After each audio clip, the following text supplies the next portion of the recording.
he titulado el mensaje Su carácter y el nuestro. Y hoy vamos a ver unos paralelos entre el carácter de Jesús, el carácter de Juan y el carácter de Pedro. Tal vez nos podamos nosotros sentir identificados con Juan o Pedro, y esa es la idea, que nosotros veamos cómo fue Jesús con ellos y cómo fueron ellos con Jesús. Y en primer lugar vamos a ver a Juan. ¿Quién era Juan? Juan, pues no es Juan el Bautista, sino Juan el apóstol, que era hermano también de Jacobo, uno de los otros 12 discípulos de Jesús. Y aquellos dos, Jesús los llamó hijos del trueno. ¿Por qué los llamó hijos del trueno? Porque su padre tenía un carácter bien fuerte y era conocido por todo el mundo por su carácter. Así que allí encontramos una de las claves de la personalidad de Juan y Jacobo, que tenían un carácter bien fuerte. A estos hermanos se les caracterizaba por el celo que tenían, por la pasión que tenían, por la ambición y por su carácter. Y en los primeros días que Juan estuvo con Jesús, Juan actúa de una manera apresurada y agresiva. Y vamos a ver algunos ejemplos. Vamos a ir a Marcos 9:38.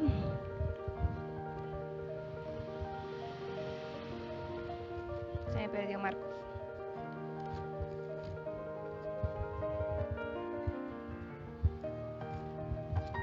Marcos 9:38, y Marcos 9:38 nos dice: Juan le respondió diciendo, Maestro, hemos visto a uno en tu nombre que echaba fuera demonios, pero él no nos sigue y se lo prohibimos porque no nos seguía. Vean esto, imagínense esta escena. Está Jesús con los 12 apóstoles y de repente, no sé, Jesús se apartó un poco de ellos, y Juan vio y los demás vieron que había un hombre que estaba echando demonios en nombre de Jesús. Y ellos le dijeron: no, pero usted, ¿por qué echa demonios en nombre de Jesús? Es que usted no es uno de nosotros. Y se lo prohibieron. Entonces yo me imagino que acá viene Juan sacando pecho y diciéndole: Jesús, ¿cómo le parece que encontramos a un hombre que estaba echando demonios en nombre suyo? Pero nosotros le dijimos que no, porque él no lo seguía. Y aquí vemos algo muy lindo que le dice Jesús: no se lo prohibáis, porque ninguno hay que haga milagro en mi nombre que luego pueda decir mal de mí. Porque el que no es contra nosotros, por nosotros es. Y cualquiera que os diere un vaso de agua en mi nombre, porque soy de Cristo, de cierto os digo que no perderá recompensa. Aquí podemos ver el amor con el que Jesús le responde a Juan. Pues vemos a un Juan supremamente atravesado, que mandó a callar al otro porque simplemente no sentía que era parte de ellos. Y vemos aquí a un Jesús amoroso que le dice: pero papito, ¿usted por qué hizo eso? No, deje lo que está echando un demonio en mi nombre. Si es con nosotros, no es en contra de nosotros, no haga eso. Y acá vemos dos características, la de Juan y la de Jesús. Vamos también con otro ejemplo del carácter de Juan y del carácter de Jesús en Lucas 9:51. Lucas 9:51, que dice: cuando se cumplió el tiempo en el que había de ser recibido arriba, afirmó su rostro para ir a Jerusalén, y envió mensajeros delante de él, los cuales fueron entrando a una aldea de los samaritanos para hacerle preparativos, mas no le recibieron porque su aspecto era como de ir a Jerusalén. Viendo esto sus discípulos Jacobo y Juan dijeron: Señor, ¿quieres que mandemos que descienda fuego del cielo como hizo Elías y los consuma? Aquí podemos ver otra vez a estos dos hermanos con un carácter bien fuerte, que van a una aldea y le dicen: no, ustedes no se pueden quedar aquí. Y ellos bien airados le dicen: no, Jesús, pues manda fuego que consuma a esa gente porque no nos dejaron estar ahí. Y otra vez yo me imagino Jesús con su cara de amor. Les dice: entonces, volviéndose a él, los reprendió diciendo: ¿vosotros no sabéis de qué espíritu sois? Porque el Hijo del Hombre no ha venido para perder las almas de los hombres, sino para salvarlas. Y se fueron a otra aldea. Aquí Jesús los reprende con mucho amor y les dice: nosotros acá no venimos a perder almas, venimos a ganarlas. Bueno, ellos no nos recibieron, otra aldea nos recibirá. Y yo me imagino que estos dos hermanos quedaron: bueno, Jesús, sí. Otro ejemplo que tenemos del carácter de Juan está en Mateo 20, 20:24. Y dice: entonces se le acercó la madre de los dos hijos de Zebedeo con sus hijos y postrándose ante él pidiéndole algo, y le dijo: ¿qué quieres? Ella le dijo: ordena que en tu reino se sienten estos dos hijos míos, el uno a la derecha y el otro a tu izquierda. Entonces Jesús respondiendo dijo: no sabéis lo que pedís. ¿Podéis beber del vaso que yo he de beber y ser bautizados con el bautismo que yo soy bautizado? Y ellos dijeron: podemos. Y él les dijo: la verdad, de mi vaso beberéis, y con el bautismo que yo soy bautizado seréis bautizados. Pero el sentaros a mi derecha y a mi izquierda no es mío darlo, sino de aquellos para quienes está preparado por mi Padre. Aquí vemos que la madre de estos dos hermanos llega donde Jesús y le dice: Jesús, démele un lugar de honor a mis hijos allá en el cielo. Uno que se siente a su izquierda y el otro que se siente a su derecha. Y Jesús le dice, yo me imagino que Jesús se quedó mirando y le dice: no, ustedes sí pueden tomar de mi bautizo y pueden beber de lo que yo, pero eso no es de mí darlo, eso es de mi Padre. Y más adelante, en el 26 dice, en el 27 dice: y el que quiera ser el primero entre vosotros será vuestro siervo. El 28 dice: como el Hijo del Hombre no vino para ser servido, sino para servir y para dar su vida en rescate de muchos. Otra vez vemos a Jesús corrigiendo a estos dos hermanos, corrigiendo también a su madre, y les explica una vez más la razón por la que Él está en la tierra. Y si vemos en los dos versículos pasados, Jesús les explica la razón de por qué Él está en la tierra y siempre los corrige con mucho amor. Y vemos que el carácter tal vez de Juan y Jacobo era un poco chocante con el de Jesús, porque ellos eran demasiado atravesados. Vemos la ambición de acá de estos dos hermanos de querer un lugar en el cielo, pero sin haber trabajado. Y Jesús le dice: no, yo no vine aquí para ser servido, yo vine aquí para servir. Sigan ustedes mi ejemplo. Y algo muy bonito de Juan era que a medida que convivía con Jesús y aprendía de él iba cambiando ese carácter. Él, más adelante, si leemos el Evangelio de Juan, vamos a ver cómo Juan empezó a entender la necesidad de la humildad que desean ser grandes. Juan era uno de los que quería ser grande y él era muy ambicioso, pero a pesar, cuando estuvo conviviendo con Jesús, se dio cuenta que él necesitaba humildad porque él se creía grande. Y algo que me llamó la atención es que en el Evangelio de Juan es el único donde se registra el lavado de pies de Jesús para los discípulos. Eso está en Juan 13, 1 al 16. Este sencillo acto de servicio de Jesús impactó grandemente a Juan, que él lo relató. Y si ustedes leen las cartas de Juan, son de mucho amor. Y uno dice: ¿cómo es posible que el hombre que era llamado hijo del rayo y que tenía un carácter totalmente fuerte escribió esto? ¿Cómo es posible? Y como vimos en Mateo 20, hizo una solicitud totalmente apresurada a Jesús, pero con el tiempo y con convivir con Jesús y con aprender de las reprensiones de Jesús, se dio cuenta que para tener un lugar en el reino de Dios hay que tener compasión y humildad.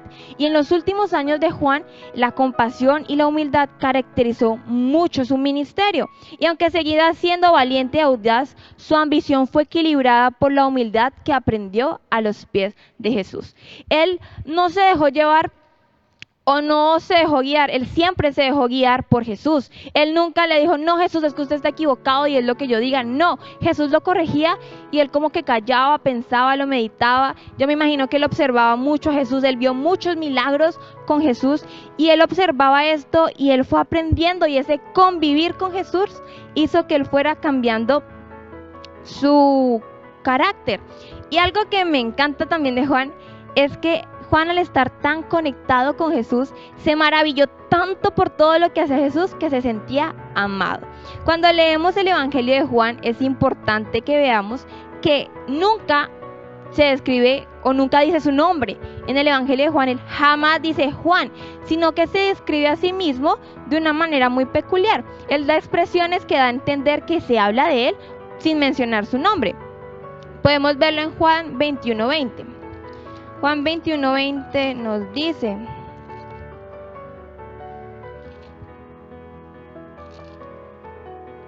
Volviéndose Pedro, vio que le seguía el discípulo a quien amaba Jesús, el mismo que en la cena se había recostado al lado de él y le había dicho: Señor, ¿quién es el que te ha de entregar?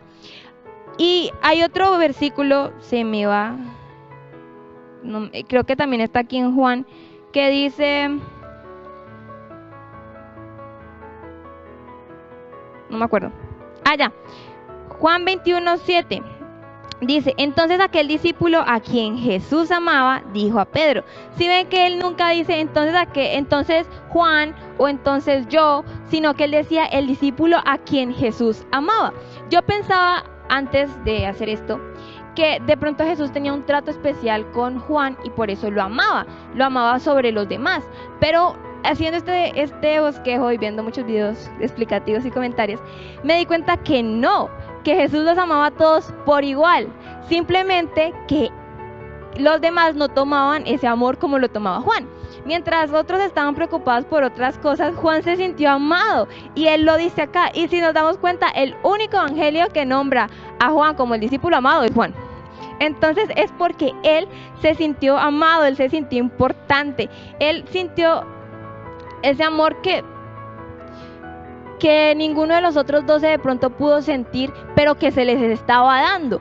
Y algo importante de esto y que me doy cuenta es que nosotros a veces podemos llegar, tenemos ese amor, Jesús nos ama a todos por igual, pero nosotros no nos sentimos amados porque no queremos, porque está así a la puerta el amor de Jesús, está así a la puerta sus enseñanzas, y como Juan, él sí se sentía amado, otros discípulos no. Y vamos a ver un discípulo que tal vez tenía el mismo amor que tenía Juan de parte de Jesús, la misma gracia, pero no la aprovechó de la misma manera que lo hizo Juan. Y es Pedro. Pedro fue uno de los primeros seguidores de Jesús. Sus características eran que era obstinado, era impulsivo y a veces hasta atrevido. En varias ocasiones podemos ver la imprudencia de Pedro. Vamos a ir a Mateo 14, 28 al 29.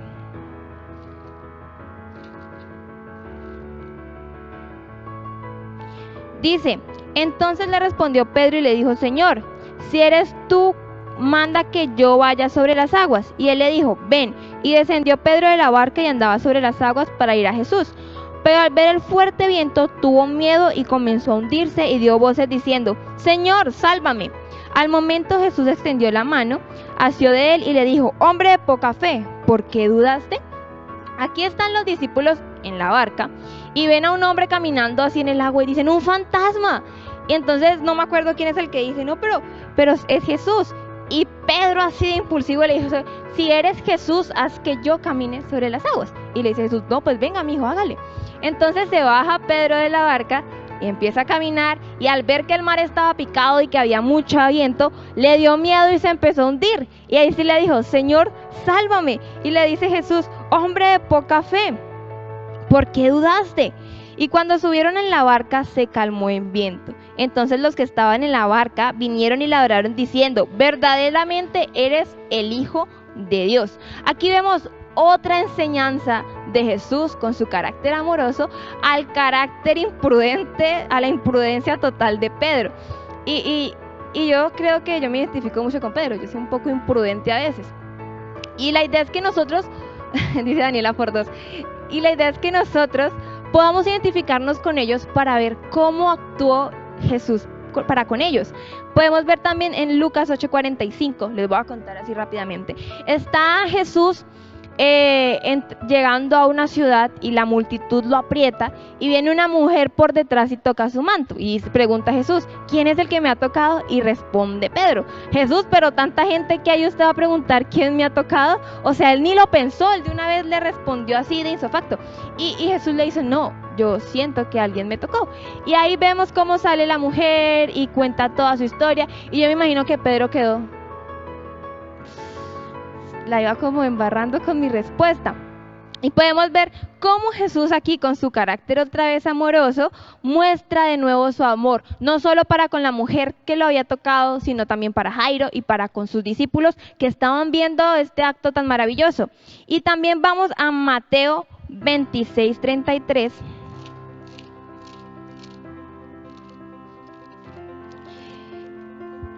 Y dice: Respondiendo Pedro dijo: aunque todos se escandalicen de ti, yo nunca me escandalizaré.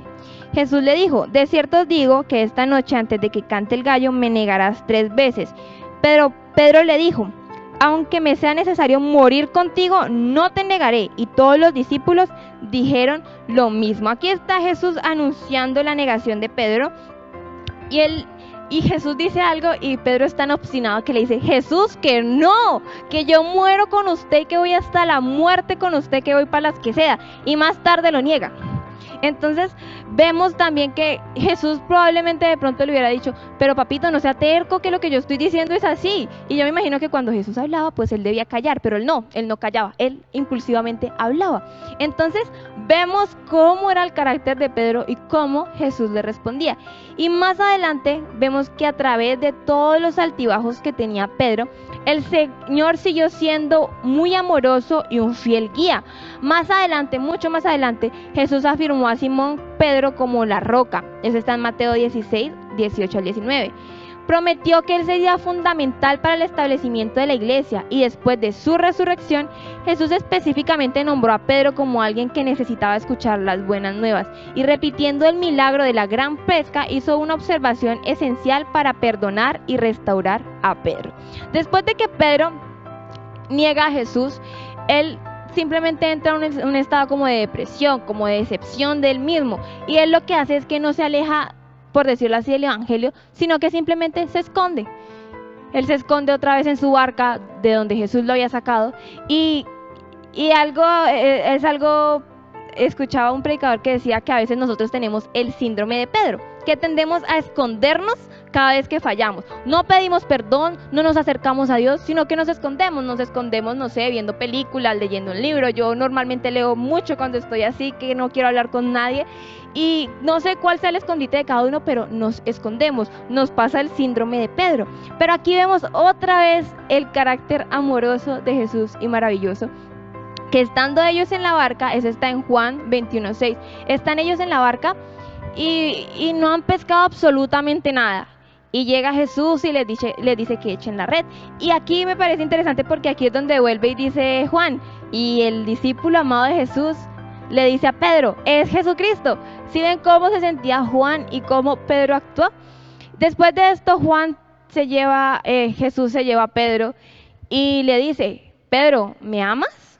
Y él le dice: sí, Jesús, tú sabes que te amo. Y le hace esta pregunta 3 veces. A la tercera dice que Pedro se sintió un poco triste, le dijo: sí, Señor, tú sabes que te amo. Pero era porque Pedro sabía que el amor que tenía Jesús no se comparaba para nada con el amor que él le tenía a Jesús. El amor de Jesús lo llevó a la muerte y él no había sido capaz de morir por él lo negó. Entonces él se sentía como triste, pero en esta ocasión Jesús muestra su amor y su gracia y le hace sentir perdonado. Le dice: bueno, tú vas a apacentar mis ovejas. Y acá le muestra a Jesús otra vez su carácter amoroso y bello, y como quien dice: borrón y cuenta nueva, Pedro, vamos a empezar de nuevo, yo perdono su infidelidad. Y de aquí cuando vemos las cartas de Pedro, vemos que él es un hombre totalmente diferente al que empezó a caminar con Jesús. Y eso es porque la relación que él tuvo con Jesús, ese encuentro de perdón y fidelidad, lo hizo recapacitar y dijo: bueno, yo tengo el mismo amor que tienen todos y yo lo voy a aprovechar tal como lo hizo Juan, por decirlo así, y me voy a sentir el discípulo amado y voy a seguir a Jesús hasta la muerte. Y algo importante que vemos acá es que a veces nos retan a nosotros a morir por Jesús, pero si nosotros no entendemos que Jesús murió por nosotros, ningún sacrificio va a valer la pena, muchachos. Eso era lo que le pasó a Pedro. Pedro no sabía el sacrificio que Jesús había hecho por él, así que pues para él ningún sacrificio iba a valer la pena. Y de estos dos personajes podemos ver algo interesante. Lo primero es que Jesús vence el miedo. Jesús venció el miedo de Pedro al caminar por las aguas. Y también yo me imagino que Pedro fue a pesar de impulsivo, también tuvo mucho valor al decirle: si eres Jesús, déjame caminar sobre las aguas. Y esto muestra que Jesús vence también nuestros miedos. Otra cosa que podemos ver Y con esto de que Jesús vence nuestros miedos, podemos ver en 1 de Juan 4:18 que dice que en el amor no hay temor, sino que el perfecto amor echa fuera el temor. Lo segundo es que Jesús perdona la infidelidad. Vimos cómo Pedro fue infiel a un Jesús que se le había mantenido firme siempre, pero luego se le muestra con amor y perdón y le muestra que él perdonó su infidelidad, que lo que él había hecho, bueno, ya había pasado, que tenía un día más de gracia y de misericordia. También nos podemos ver del carácter de Jesús, que es paciente cuando enseña. Jesús tenía demasiada paciencia para corregir a sus discípulos y podemos verlo siempre que Pedro lo interrumpía o que Juan en su necedad le decía algo. Jesús los corregía y no solo los corregía, sino que les daba una enseñanza totalmente amorosa, y es así con nosotros. Y lo cuarto que podemos ver es que Jesús nos ve como Él quiere que seamos. Por eso Jesús corregía tanto a los discípulos, porque Él sabía lo que Él quería con ellos y quería que los discípulos también lo vieran. Y tal vez a algunos les costó más que otros hacerlo, pero Él estaba ahí. Jesús estaba ahí con ellos y les decía: yo quiero que ustedes sean así. Por eso los corregía tanto. Y de estos personajes podemos ver que Jesús siempre fue amor para con ellos. Juan gozó el amor de Jesús y estuvo con Él hasta la cruz. El único discípulo de Jesús que estuvo hasta la cruz fue Juan. Mientras Pablo sintió vergüenza y se escondió, pero la gracia de Dios fue la misma para los dos, porque vemos que Jesús buscó a Pedro, para recordarle de su amor. Y esto nos hace ver algo gigante, y es que mientras nosotros nos dejemos moldear por el carácter de Cristo, viviremos llenos de ese amor que cubre la multitud de errores, y ya no nos enfocaremos en nuestro pecado, sino en aquel que cubre nuestro pecado. Algo que hay que resaltar mucho de Juan es que mientras unos pensaban cuál era el mayor, mientras otros hacían promesas sin cumplir, él simplemente se quedó callado. Él estaba ahí en el pecho de Jesús, callado, disfrutando del amor y de la gracia de Jesús. Y no era porque Jesús tuviera más amor para con Juan, porque para con todos tenía amor, simplemente que Juan decidió disfrutar del amor de Jesús. Y ahí vemos que estos personajes, a través de la historia, a través del tiempo de la Biblia, cambiaron demasiado, pero fue todo un proceso, y ese proceso empezó desde que empezaron a imitar el carácter de Jesús, ese carácter amoroso. Las cartas de Juan son solo amor. Ustedes leen eso y él es muy amoroso en sus cartas. Pedro también, de una forma diferente, pero también. Entonces vemos cómo el carácter de Jesús y el carácter de estos hombres incompatibles, pero siempre Jesús mostró su amor para con nosotros. Ahora, ¿cómo es nuestro carácter y cómo es el de Jesús? A veces estamos y nos vienen y nos predican aquí en la iglesia y vemos la super prédica y ahí queda. No hacemos más para moldear nuestro carácter, para ser más como Jesús. Nosotros debemos dejar que ese carácter amoroso y tierno de Jesús, que ahora que tenemos y vivimos en la gracia de Él, porque no es que Jesús ame más a unos que a otros, no, a todos nos ama igual, sino que nosotros decidimos cómo vivimos esa gracia y cómo vivimos ese amor. Seamos un poco como Juan y vivamos ese amor sin preocupaciones. Juan no se preocupó en el momento que Jesús estaba anunciando que iba a morir. Él simplemente disfrutó tanto el momento que se quedó en el pecho de Jesús en silencio y disfrutó del amor, y él se sintió amado. Yo me imagino que si a Juan le preguntaban ¿usted quién era?, él no iba a decir yo soy Juan el apóstol o yo soy Juan el grande. No, él decía yo soy el discípulo a quien Jesús ama. Y qué bueno que sería decir nosotros yo soy Dayana a la que Jesús ama, porque muestra todos los días sus maravillas conmigo. Yo quiero tener el carácter de Jesús. Por eso, y la forma de nosotros tener el carácter de Jesús, bueno, está leyendo la Biblia, buscando de Dios, orando. Eso no viene así tan fácil, requiere su esfuerzo. Ellos tuvieron que vivir todo un proceso, tuvieron que esforzarse para llegar a tener el carácter maduro que tuvieron. Así también nosotros debemos tener ese carácter maduro por medio de Jesús.